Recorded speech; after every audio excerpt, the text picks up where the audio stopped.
Hello and welcome back to St. Thomas Aquinas for Everyone. I'm Dave Palmer, and this is the sixth and final lesson on human nature. I hope you're enjoying these, and this is actually one of my favorites because we, as the title of this showed, are talking about abstraction of phantasms. It's one of my favorite things in the Summa because, I mean, this stuff either interests you or it doesn't, but I find it absolutely fascinating to think about how our mind comes to know things. Okay, so Thomas asks in the 85th question of the first part, Article 1, whether our intellect understands corporeal and material things by abstraction from phantasms. Isn't that just the coolest way of expressing something?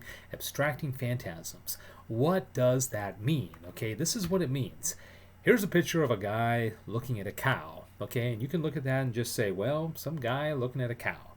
But you could also say that there is a process going on within this guy as he looks at this thing, right? And he's figuring out it's not a refrigerator and it's not a possum and it's not a whatever car. It's a cow. Well, how did his mind come to know that?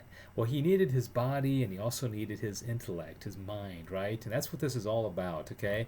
Here's another example. Here's a woman. She's looking at a bird in a cage, right? And you may think, oh, big deal. It's a woman looking at a bird. All right, Thomas didn't just think, wow, okay, a woman looking at a bird. He's thinking, well, what's going on? What are the processes going on? How are the soul and the body interacting in these people as they figure out what this is? And this is what this is all about, okay? And I find it really interesting. So here's Thomas's answer, okay? Again, this is either going to be like, whatever, this is kind of stupid, or you're going to say, wow, this is fascinating. And I certainly fall into that camp. Since matter is the principle of individuality, therefore, every power of the sensitive part can only have knowledge of the individual, okay? Which means our eyes and our senses sense individual things, okay? Not the essence of things. They only see this one particular cow or this one particular bird, okay? The senses, right? There is another grade of cognitive power which is neither the act of a corporeal organ nor in any way connected with corporeal matter, such as the angelic intellect. Okay, the angelic intellect cannot rely on corporeal a body because it doesn't have one. So it just kind of comes to know things through their essences, through what Thomas would call innate species, or that's the fancy philosophical word, right?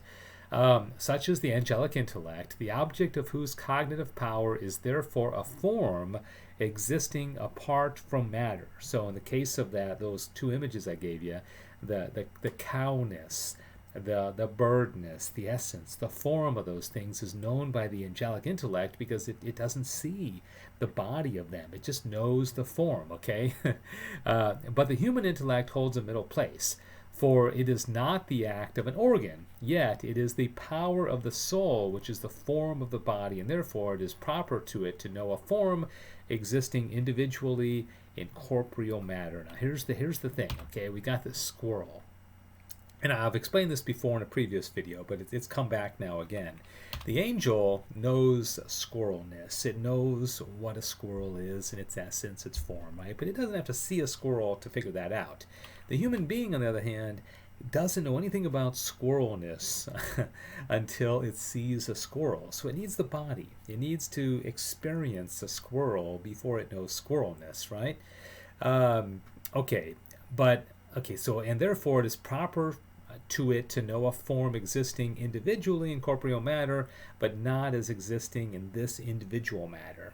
All right, but to know what is in individual matter, not as existing in such matter, is to abstract the form from individual matter, which is represented by the phantasm. All right, so this is deep stuff, but the man there sees the squirrel and his senses see the physical individual, this particular squirrel.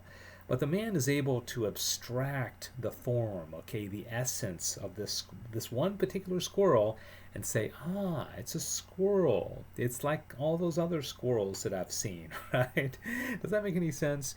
Okay, the angel doesn't have to do that because it already knows the form. It doesn't have to experience the actual physical individual squirrel. I know that's complicated, but this is mystic philosophy, and this is what really excites me, and hopefully it excites you a little bit as well. So now we've got a problem because when we die, our soul and our body separate, right? So you've got the body, the corpse, and then you got a separated soul. But the separated soul no longer has a body. So how is it going to figure out what things are because it no longer is able to abstract phantasms because it doesn't have a body and it doesn't have senses, right? So here's an image of a guy. He dies, and then his soul, I guess, is sitting on the edge of the bank or whatever that is, with him. But they're just representing that the soul leaves the body, and then there's a corpse left behind, right? So how does this separated soul without a body come to know a turtle? Because it can't see the turtle any longer. It doesn't have eyes. It can't touch it. It can't smell it, right? That's what Thomas is trying to figure out here. Here's what he comes up with. To solve this difficulty, we must consider that as nothing acts except so far as it is actual, the mode of action in every agent follows from its mode of existence. Now the soul has one mode of being when in the body, and another when apart from it, as its nature remaining always the same, but this does not mean that the union with the body is an accidental thing, for on the contrary, such a union belongs to its very nature. So what Thomas is trying to get around here is you try not to say, well, maybe the soul doesn't need the body because it can still figure out this turtle without the body. But Thomas is saying, no, the body is not accidental, that the body is necessary, the body is part of the composite, that's part of being a human being, okay? And that's why the souls in heaven still long for bodies. The soul, therefore, when united to the body, consistently with that mode of existence, has a mode of understanding by turning to corporeal phantasms, as we just explained, which are incorporeal organs. But when it is separated from the body, it has a mode of understanding by turning to simply intelligible objects, as is proper to other separated substances. And by this time, hopefully you understand what he's talking about. Those separated substances are angels. Okay, so the separated soul becomes angelic. Now what's cool though is that at the end of time we're going to get our bodies back, and now all of a sudden the soul and the body are together, and you've got this also this glorified body. And what's going to happen then? How does we come to know things? Well, that's way at the end of the Summa. That's like a long time from now, so I'm not going to go into that.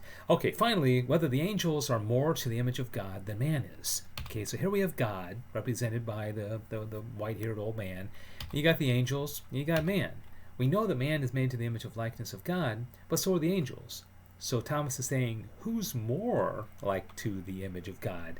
The man or the angels? We're both persons, we're both intellectual creatures. Thomas says we may speak of God's image in two ways. First, we may consider in that in which the image chiefly consists, that is, the intellectual nature. Thus, the image of God is more perfect in the angels than in man because the intellectual nature is more perfect. Okay, angels are smarter than us. They know things more simply and better than us. That's just a fact, right?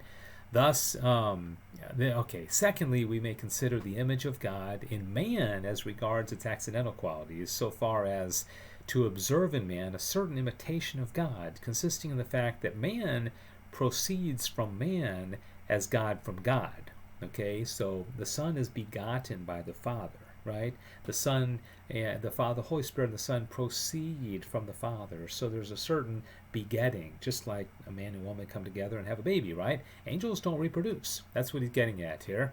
And also in the fact that the whole human soul is in the whole body as God from God, and also in the fact the whole human soul is in the whole human body, and again in every part, as God is in regard to the whole world. In these and the like things, the image of God is more perfect in man than in the angels. So who is more like God, the angels or man?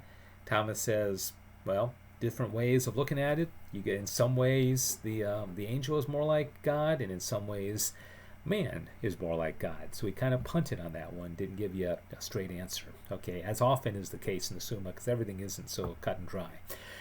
All right, that does it for this lesson, and we have now finished human nature. The next set of videos is going to be on man's last end. What does man do? Do all men have the same last end? What are we striving for? What's going on? What's the purpose of our lives? That's what we're going to get into next. And this also, by the way, concludes the first part of the Summa. Prima pars is now over. Okay, so there's basically 4 parts of the Summa. Well, 5 if you count the supplement. We are finished with the first part. So congratulations if you watched all these videos on that, okay?